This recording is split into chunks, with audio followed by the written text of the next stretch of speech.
Live from downtown Detroit, Local 4 News at noon starts now. Well, the day is finally here. It is opening day at Comerica Park. Baseball back in Detroit. We're going to have your game day preview and fan predictions coming up. And your game day forecast. Go Tigers, everybody. Look at that beautiful sunshine over the infield, over the outfield, over Comerica Park. But it's chilly and windy. Does it get warmer this weekend? Full forecast on the way. I was just going to say, does it feel as warm as it looks out there with all the sunshine?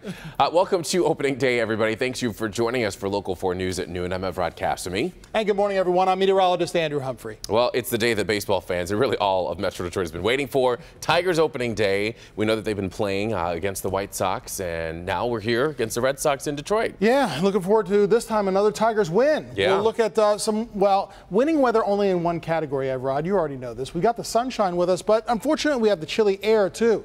We have temperatures that are still in the upper 30s, 39 degrees here at the station, and temperatures move only slightly higher by the time the game starts after 1 p.m.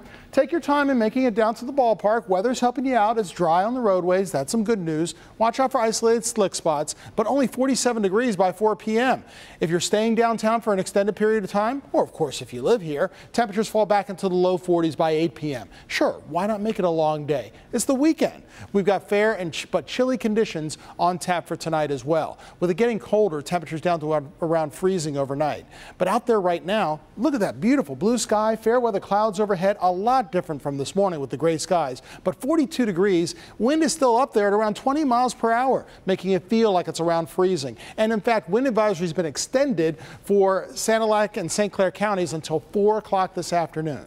We'll talk more about this weekend and higher temperatures, Evrod, in just a few minutes. Now remember, you can always take the weather with you in the palm of your hand with the Local Forecasters app. Download it right now for free. Search WDIV in your app store. All right. Andrew, thank you.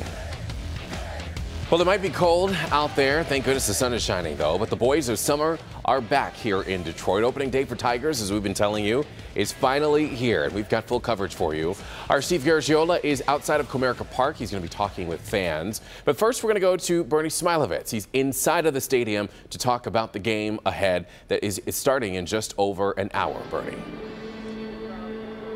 Let me just give you a quick weather report from this whole thing. It is really nice. It's a little chill in the air, but it's terrific. So if you've got tickets and you're afraid of coming down, it's too cold, it's not. It's going to be a great day baseball, and the sun is shining. Stephen Wright for the Red Sox against Michael Fulmer, last year's American League Rookie of the Year. And moments ago, we spoke with manager Brad Ausmus about opening day.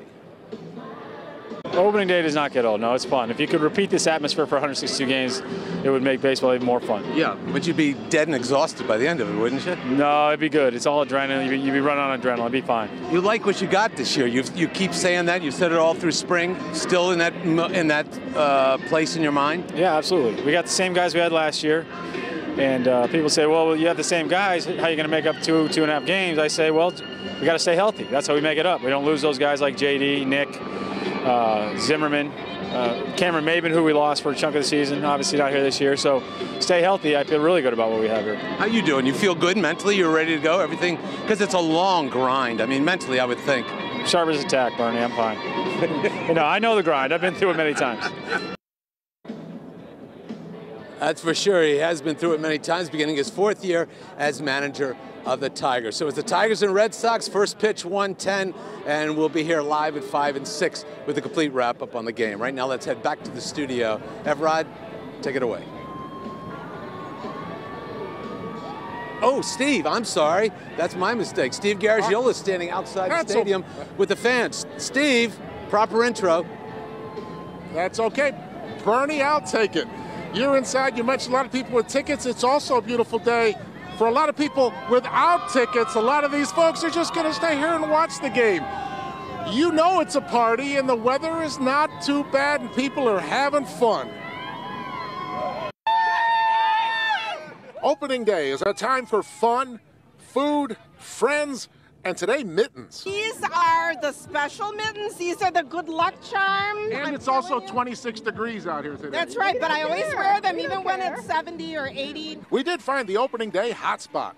No, I'm serious, and it was great. Are you guys just going to stay here for the game? No, we're going to the game. It's better here. Yeah, at the moment it is. At 1 o'clock it'll be better there. On opening day, everybody's a winner. Hey, nice toss. It's a day to be a kid again. All right, I'm not terribly surprised for you and for you. What is up with you? What do you mean, what's up with me? What is this? Shane is awesome. I am supporting the Tigers. Getting in the spirit.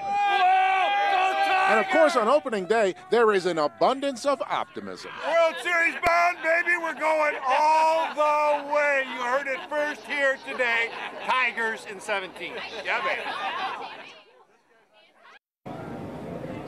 Hey, if you're not going to be optimistic today, when are you going to be optimistic, huh? Tigers all the way? Sure, why not? Also ran into some people, first opener, their birthday, anniversaries, a wedding proposal. I'm going to share all that with you probably at 5 o'clock. Everett, it's a beautiful day out here. I'll throw it back to you. It certainly is. Hopefully a lot of those people are going to be taking an Uber home or even a Lyft. How about that? Wallside Windows wants to make sure that all baseball fans have a safe ride home from their opening day festivities. The company teaming up with the ride service Lyft for Safe Ride with Wallside, as they're calling it. In the Lyft app, if you have it, fans leaving Comerica Park can enter the promo code Wallside before requesting a ride, and Wallside Windows will cover half the cost, up to $30, so not bad. And if you are driving down to Comerica Park today, here are some of the places that you can park, according to the city of Detroit. The Ford Underground Garage on East Jefferson has parking now until 11 o'clock tonight. Rates do vary there. Also, Millennium Garage on Woodward Avenue has $10 parking. Premier Garage on Woodward offering $10 parking from now until 11 p.m. And the Grand Circus Park Garage has 24-hour parking. That will cost you about $30. And because crowds are expected downtown Detroit for opening day, thousands of people, in fact, jurors for the Third Circuit Court are getting the day off. All jurors who were required to appear for jury duty today at Frank Murphy Hall of Justice have been rescheduled, but should report on Monday. Right now, we want to get to breaking news from Capitol Hill. That's where President Trump's Supreme Court nominee, Neil Gorsuch, has just won confirmation. We want to give you a live look now at the Senate floor, where just moments ago the final tally was announced as 54 yes votes to 45 no votes. The confirmation comes the day after the Senate changed the rules to break a filibuster by Democrats. Gorsuch will fill the Supreme Court seat vacated by the passing of Antonin Scalia. The 49-year-old Gorsuch becomes the 113th person to serve on the United States Supreme Court. And even more breaking news at this hour of a deadly attack in Stockholm, Sweden.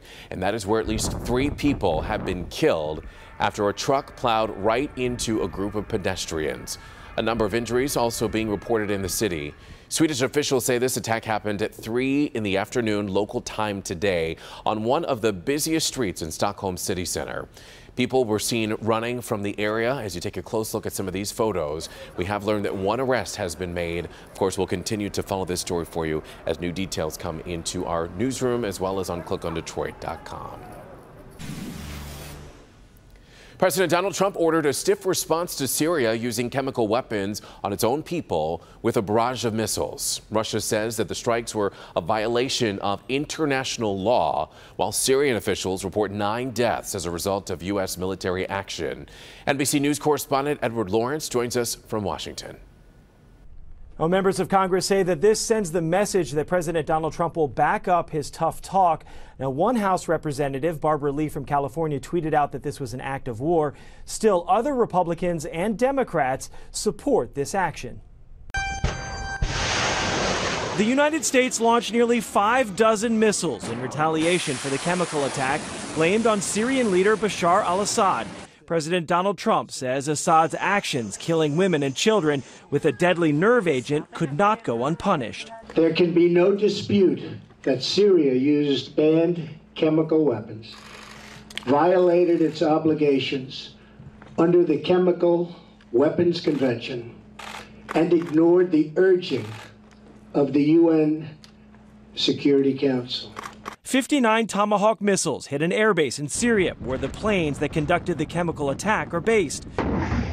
The president gave Russia a heads up about the U.S. strike to minimize casualties. He also called members of Congress. We're going to take actions, undescribed actions, to prevent this kind of activity from continuing, and it has to be a strong message. It takes away a lot of machinery of death from a very, very bad guy. Some members of Congress say this sends a message to not only the Syrian government, but the rest of the world. This morning, Bashar al-Assad and Vladimir Putin and Iran and others have a very different cost-benefit analysis. It's very important that the Russian government consider carefully their continued support of the Assad regime. I call on all civilized nations to join us in seeking to end the slaughter and bloodshed in Syria.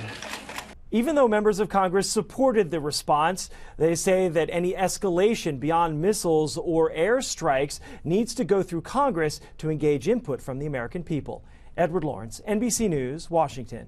Thank you, Edward. We are going to continue to monitor the very latest developments for you from Syria. We'll bring you any new updates on air and online at clickondetroit.com. Here at home now, Delta Airlines customers upset after multiple flights have been canceled or delayed due to severe weather nationwide. Some right here in Detroit are stuck in fact at DTW for over 12 hours, and they just want to get to their destinations. I just take it in stride and just, everyone's going through the same thing, so I don't want to overwhelm the workers who are trying their best to get us home. Well, that's a good attitude to have. Delta tells us that they are working to get everyone to their destination as quickly and safely as possible. If you are flying with them, you want to make sure that you check delta.com for your flight status. Still to come here on Local 4 News at noon, shots fired. A car theft victim was not going to stand by and watch someone drive off with his car, so he took action himself. Plus, a major street closing for safety due to overhead construction. We'll tell you about detours coming up. My wife. Welcome back, everyone. And new this afternoon, Detroit police investigating now after a car owner fired shots at would-be car thieves. This happened on a street near Tireman Avenue in Detroit. A homeowner saying that he heard his car alarm sound around 5 a.m. He hit the alarm, but it kept going off. That's when the homeowner looked outside and says he saw two thieves in his car backing it out of the driveway. Went and got his gun, went outside and started shooting. The bad guys then took off and left that car behind. A stretch of Groesbeck Road in Mount Clemens closed now because of a damaged bridge. Groesbeck between Cass and Elizabeth Road is closed now, so Rose Street, the pedestrian bridge there, can be torn down.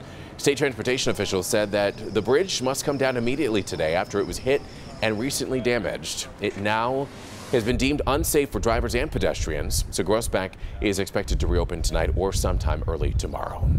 A juvenile now has been charged in connection to an 11-year-old boy from Michigan committing suicide after some sort of social media prank.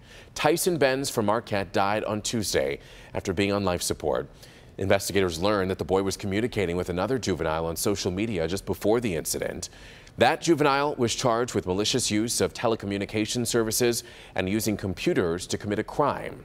Benz's mother is urging parents to talk with their kids about the dangers of social media. A downed wire now shocks two firefighters and catches a boat on fire at Jefferson Beach Marina. Take a look at the video for yourself. This happened at the marina in St. Clair Shores. The boat was docked when the wires fell on it, and two firefighters were shocked when they responded to the fire. Both of them had to be taken to the hospital, and thankfully they'll be okay. DTE has since cut power at that marina. Still ahead here on Local 4 News at noon, a major recall after two major automakers discovered a high safety risk. We'll have more on that and who it is when we come back. Andrew? And Everard, we're still looking at beautiful sunshine over us now. Temperatures, though, in those chilly 40s, and it feels like it's around freezing, but a weekend warm-up on the way. More on that in your weather forecast.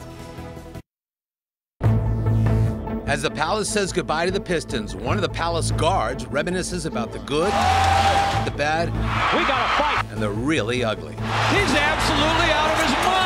I saw fire in Ron Artest's eyes when I pulled his jersey. Walk down memory lane with Rick Mahorn, complete with a blow-by-blow account of his most memorable dust-ups. There's Edwards and Mahorn. Now You know, I'm out with Buddha later on. I said, I gotta whoop your It's the Friday Night Fights with Rick Mahorn, tonight on Local 4 News at 11.